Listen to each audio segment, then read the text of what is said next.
여러분, 지난주 말씀에서 보면요, 예수님께서 십자가에 처형을 당하셨습니다.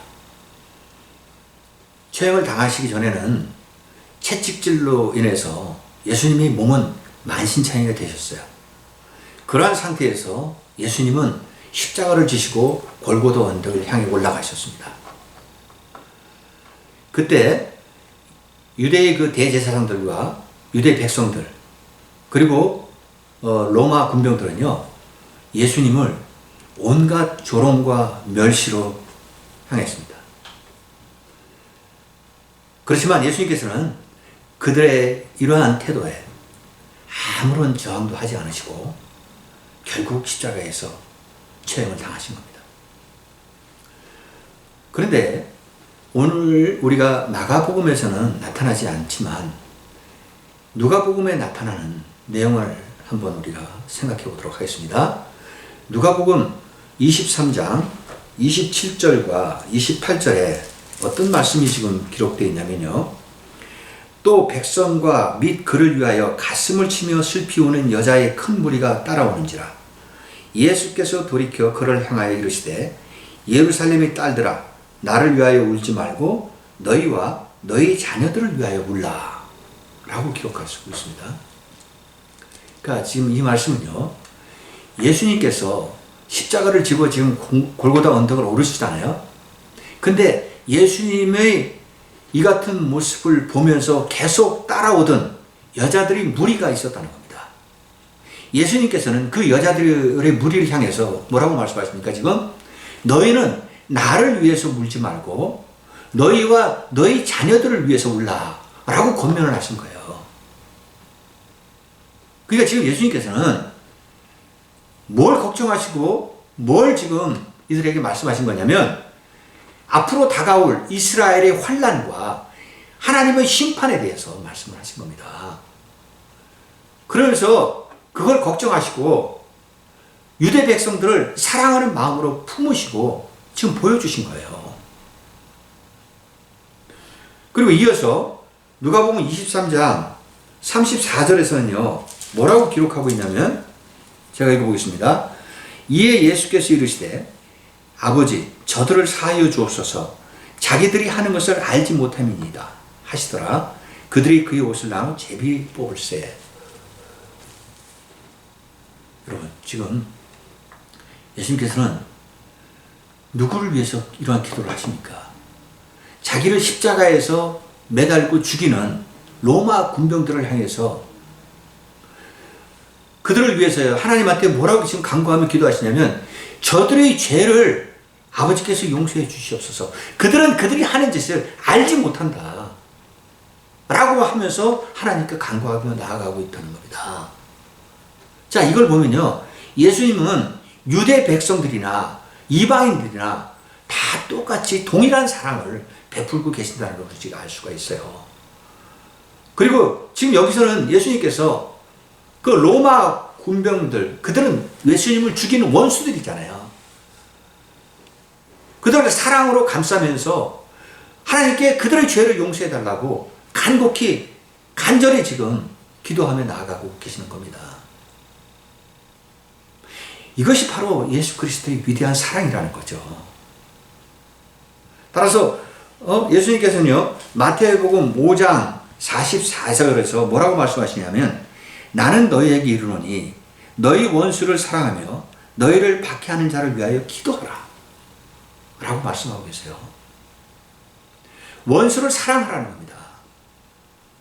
나를 죽이는 자들, 그들을 사랑으로 품으시겠다는 겁니다.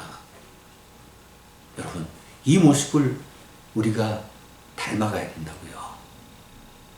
그래야 진정한 그리스도인으로 거듭날 수 있다는 거 다시 한번 강조해서 말씀드립니다.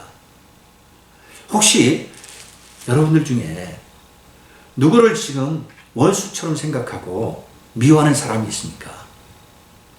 만약에 그렇다면 지금 오늘 여기 본문에서 제가 말씀드렸던 이 말씀처럼 예수님을 닮아가는 여러분의 모습을 보여줘야 된다는 겁니다. 그래야 원수를 그리스도의 사랑으로 품을 수 있게 된다는 거죠. 그걸 먼저 말씀드리고 싶었던 겁니다. 따라서 오늘 본문의 제목을 뭐라고 정했냐면 예수 그리스도의 죽음과 그 의미라고 이렇게 정했는데, 예수님께서는 오늘 본문에서 완전히 숨을 거두시고 돌아가셨습니다. 죽으신 겁니다. 그게 팩트예요. 자, 그러면 우리가 먼저 살펴보고자 하는 건 뭐냐?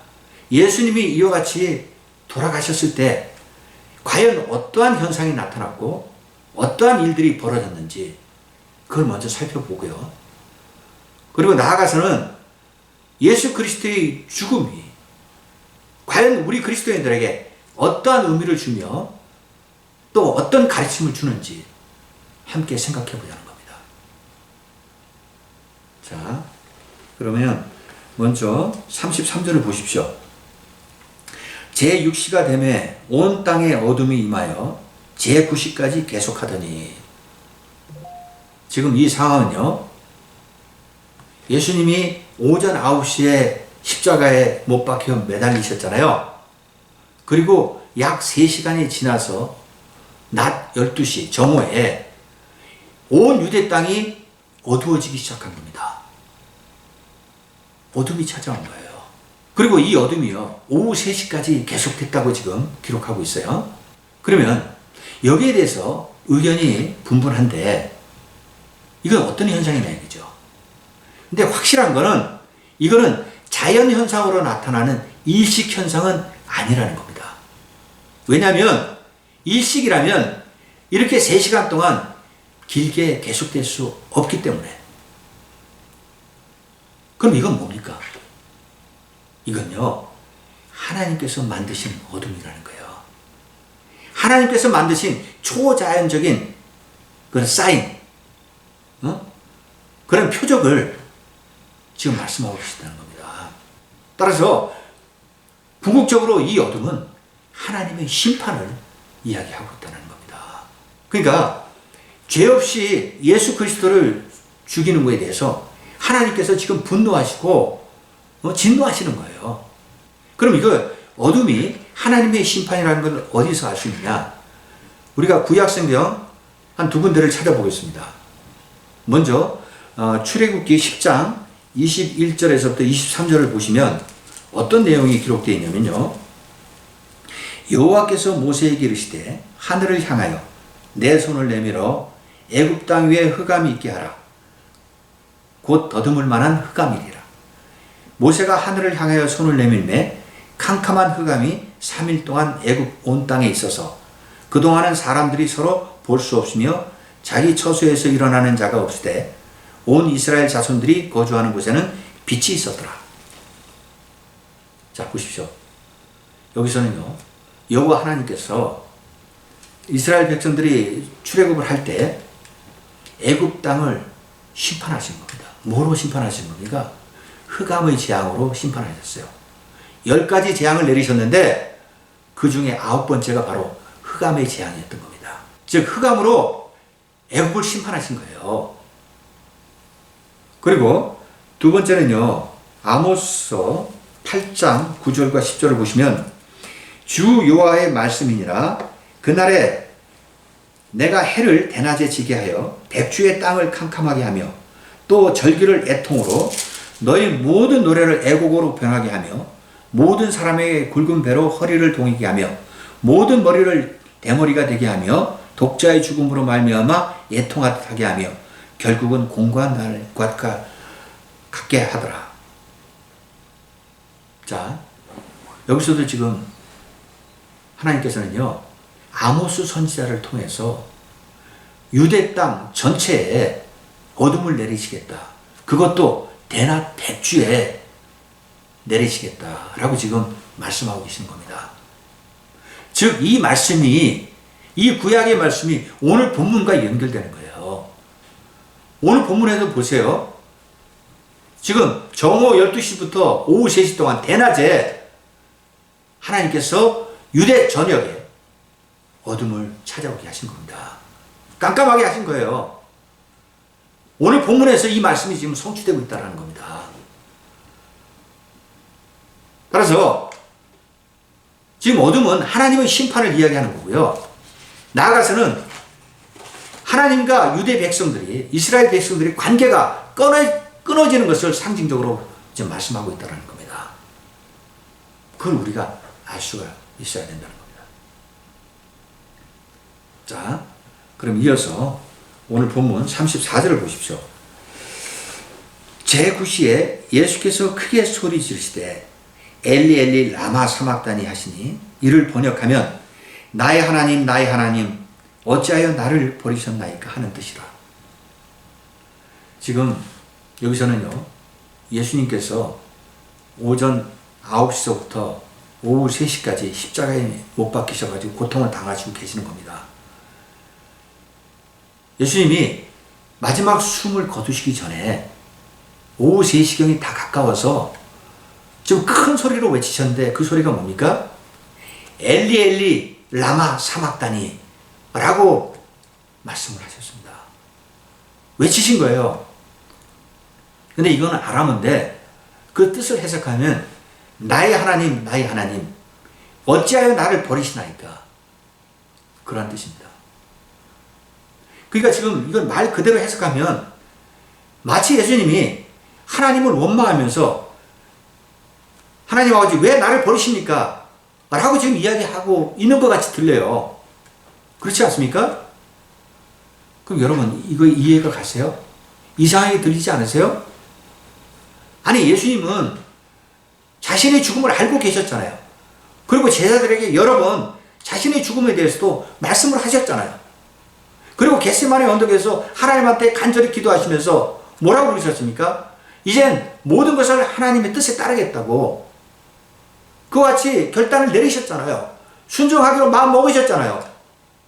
그런데 지금 오늘 본문에서는 나의 하나님 나의 하나님 어찌하여 나를 버리시나이까, 마치 하나님에 대해서 절망하듯이 그런 말씀을 하고 있다는 겁니다. 이해가 안 갈 수 있습니다.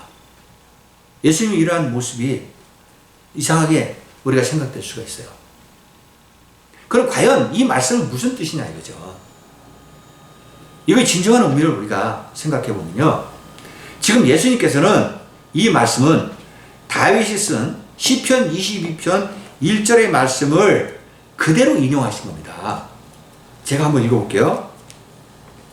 내 하나님이여 내 하나님이여 어찌 나를 버리셨나이까, 어찌 나를 멀리하여 돕지 아니하시오며 내 신음소리를 듣지 아니하시나이까.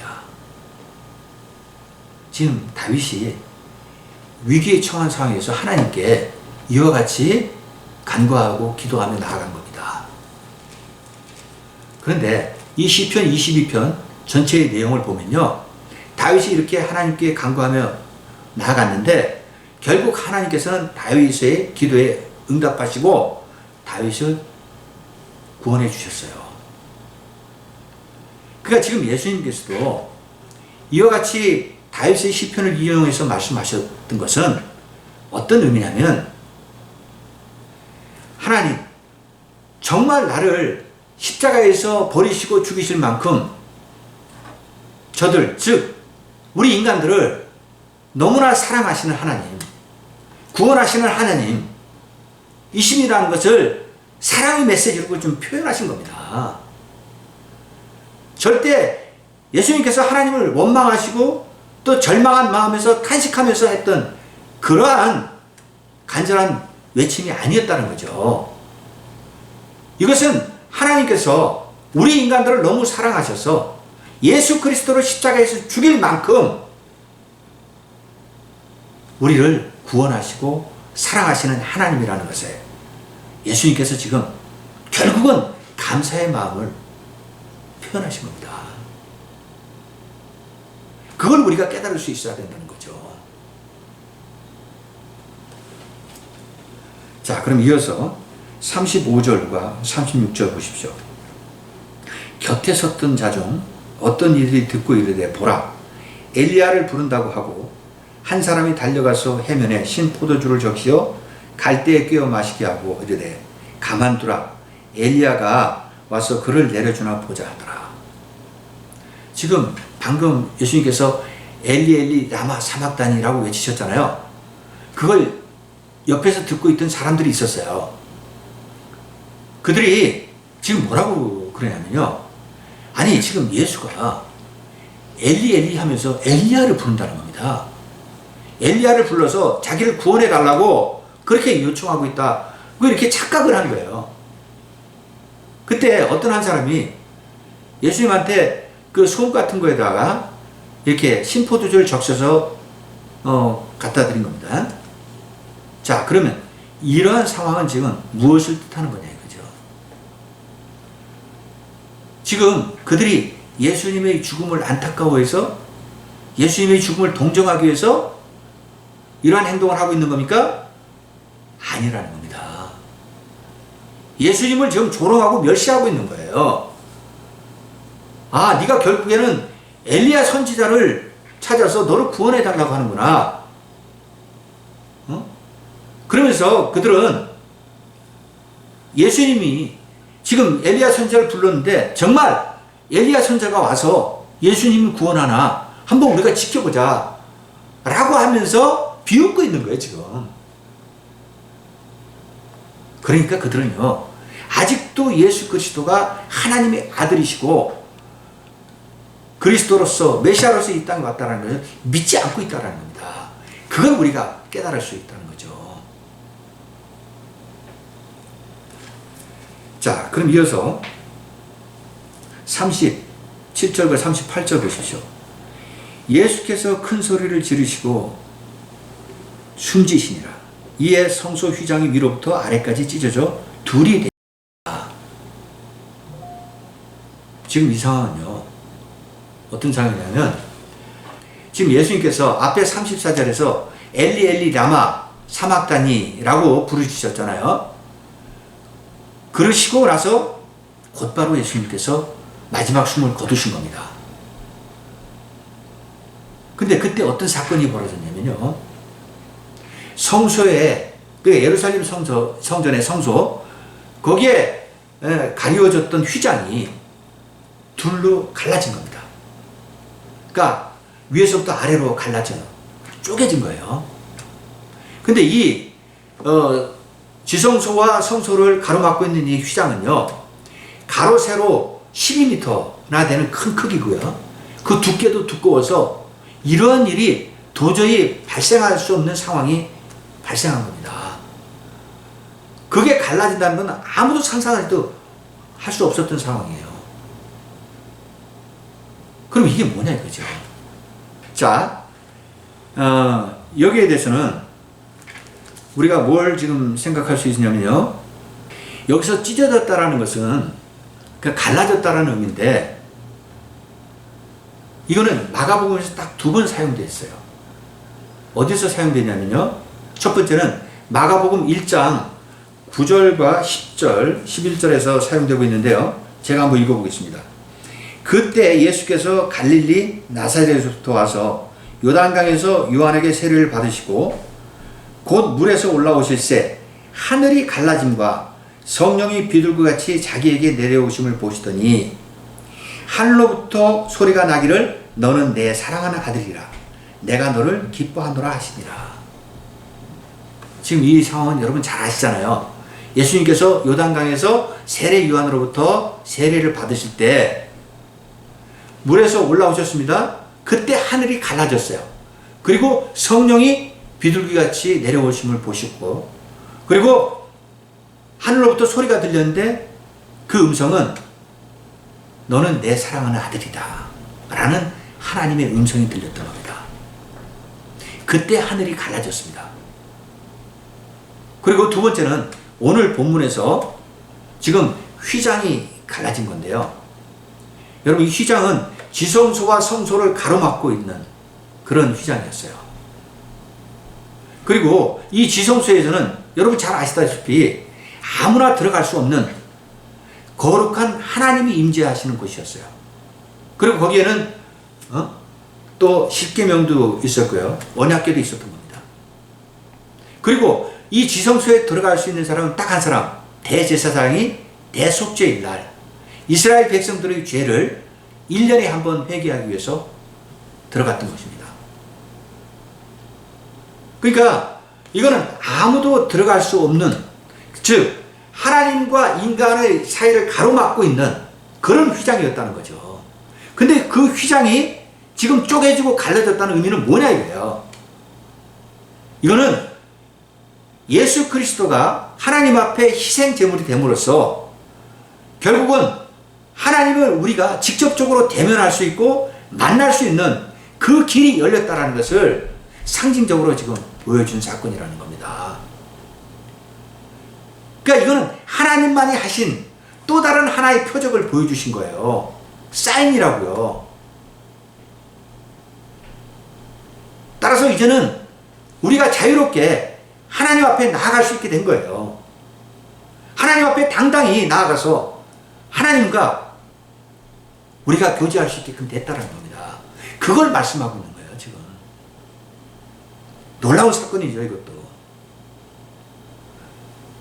그래서 히브리서 10장 19절과 20절에 보면요, 어떻게 기록하고 있냐면요, 그러므로 형제들아 우리가 예수의 피를 힘입어 성소에 들어갈 담력을 얻었나니 그 길은 우리를 위하여 휘장 가운데로 열어놓으신 새로운 살 길이요 휘장은 곧 그의 육체니라. 그러니까 예수 그리스도의 그 육신이 쪼개지고 깨어짐으로 인해서 그 보혈의 피로 우리가 하나님 앞에 당당히 나아갈 수 있는 길이 열렸다고 여기서도 강조하고 있다는 겁니다. 자, 그럼 이어서요, 오늘 본문에 39절을 보세요. 예수를 향하여 섰던 백부장이 그렇게 숨지심을 보고 이르되 이 사람은 진실로 하나님의 아들이었도다 하더라. 지금 여기서 보면 백부장이요, 예수님의 십자가를 마주보고 서 있는 겁니다. 근데 예수님께서 마지막 숨을 거두시자 돌아가시는 것을 자신의 눈으로 직접적으로 본 거예요. 그러니까 예수님이 돌아가심을 본 증인 중에 한 사람입니다. 근데 그가 지금 뭐라고 그럽니까? 이 사람이 진실로 하나님의 아들이었도다 라고 고백하고 있어요. 근데 여러분, 이거는 지금 또 다른 놀라운 사건이 벌어진 거예요. 있을 수 없는 대변혁이 이루어진 겁니다. 이 백부장이라는 사람이 누굽니까? 바로 로마 이방인이었잖아요.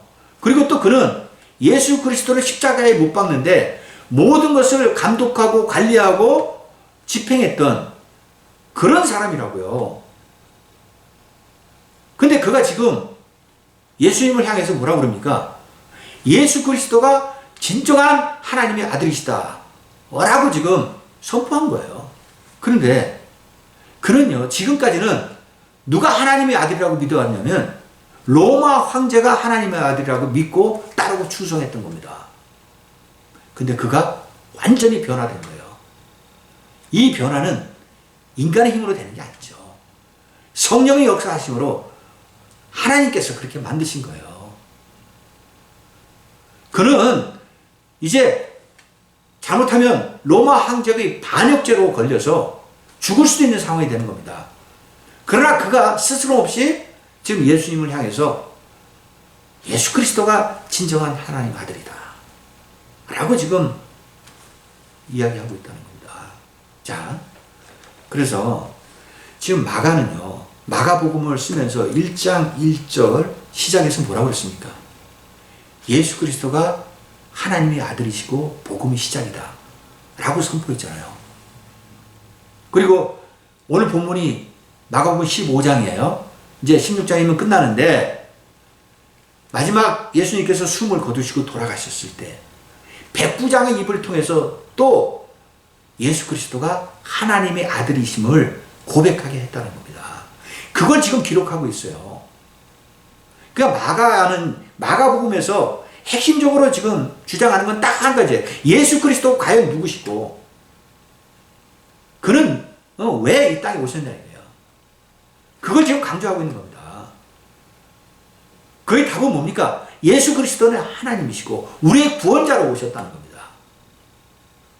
그걸 일관되게 계속 마가는 강조하고 있다는 겁니다. 그게 마가복음의 핵심이라는 거예요, 지금. 그리고 마지막 40절, 41절을 보십시오. 멀리서 바라보는 여자들도 있었는데 그 중에 막달라 마리아와 또 작은 야고보와 요새의 어머니 마리아와 또 살로메가 있었으니 이들은 예수께서 갈릴리에 계실 때 따르며 섬기던 자들이요 또 이 외에는 예수와 함께 예루살렘에 올라온 여자들도 많이 있었더라. 지금요 마가는요 오늘 본문의 마지막에서 뭐라고 기록하고 있냐, 예수님의 죽음의 현장에 마지막까지 남아있던 자들이 누구였냐? 그들은 여자였다고 지금 기록하고 있습니다. 예수님의 죽음을 끝까지 목격하고 바라본 사람, 그들은 바로 여자들이었다는 겁니다. 그리고 그 여자들의 이름까지도 밝히고 있어요. 막달라 마리아, 작은 야고보의 와 요새의 어머니 마리아, 그리고 또 살로메, 그리고 또 예루살렘까지 따라온 많은 여자 무리들, 이렇게 지금 소개하고 있는 겁니다. 그러면 왜 마가는 이 여자들을 여기서 등장시키고 있고 그들의 이름까지 밝히고 있는 걸까요?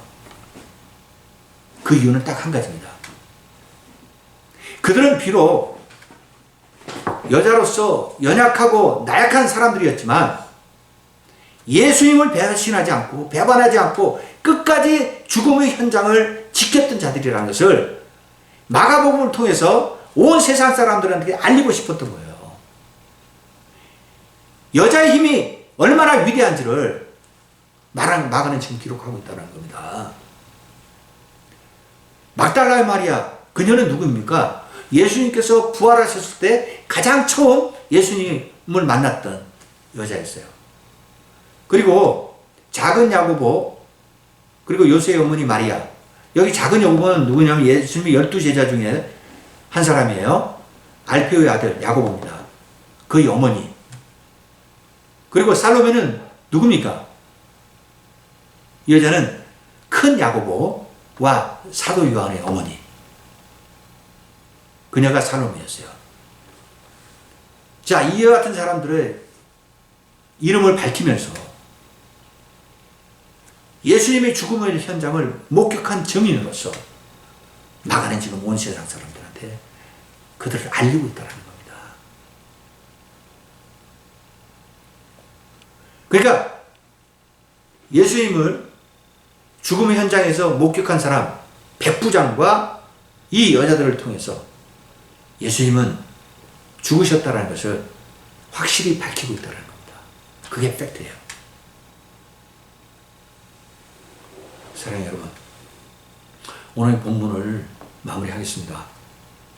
오늘 본문에서 나타나지는 않지만요, 우리가 한 가지 생각해 봐야 될 게 뭐냐면 요한복음 19장 30절에 보면요 어떤 내용이 기록되어 있냐면요, 제가 한번 읽어보겠습니다. 예수께서 신포도주를 받으신 후에 이르시되 다 이루었다 하시고 머리를 숙이니 영원히 떠나가시니라. 지금 마가복음에는 이게 기록되어 있지 않아요. 요한복음에만 이 말씀이 기록되어 있습니다.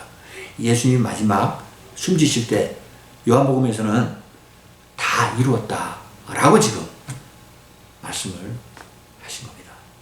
그리고 누가복음 또 달라요. 누가복음 23장에 보면요, 아버지의 손에 내 영혼을 부탁하나이다 라고 이렇게 기록하고 있어요. 그런데 우리가 여기서 요한복음의 말씀을 생각해 보자 이거죠. 다 이루었다 하신 예수님의 말씀은 과연 어떤 의미를 가지고 있냐 이거예요. 이 다 이루었다는 건요, 예수님께서 우리의 모든 죄값을 다 치르셨다는 겁니다. 다 대속해 주셨다는 거예요, 이제. 그래서 우리는 죄로부터 구원받았음을 지금 강조하신 거예요. 그러니까 결론적으로 예수 그리스도의 죽음으로 인해서 우리 그리스도인들의 구원이 완성되셨음을 자, 이와 같이 말씀을 하신 겁니다.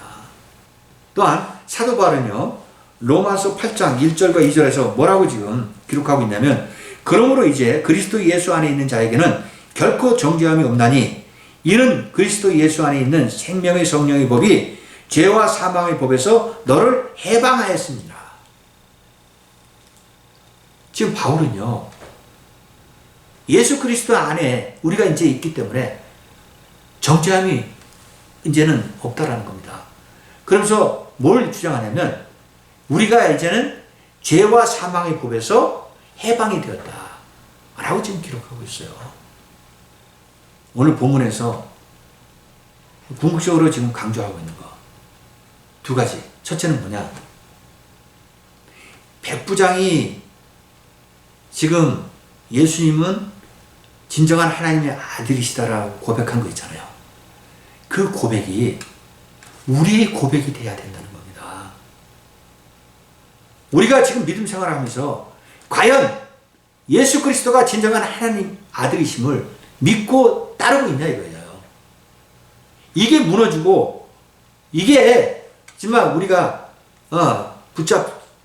이걸 붙잡지 않으면 우리는 진실된 그리스도인으로 거듭나기 힘들다는 겁니다. 이걸 분명히 첫 번째 기억해야 된다는 거예요. 그 다음에 두 번째는 예수님을 섬기고 따랐던 그 여인들처럼 우리도 자기 십자가를 지고 예수님만을 섬기고 따라야 된다는 겁니다. 왜냐하면 그것만이 우리가 진실된 그리스도인으로 거듭나는 길이고 그것만이 우리가 십자가의 영광을 드러낼 수 있는 길이기 때문에 우리가 그것을 분명히 기억하면서 신앙생활로 나아가야 된다는 겁니다. 이 두 가지, 이걸 오늘 본문을 통해서 우리에게 강조하시는 말씀이에요. 자, 여러분, 그럼 이번 한 주간도 이 말씀을 기억하시면서 주님과 동행하시고 주님 안에서 승리하는 여러분들 되시기를 간절히 축원드리겠습니다.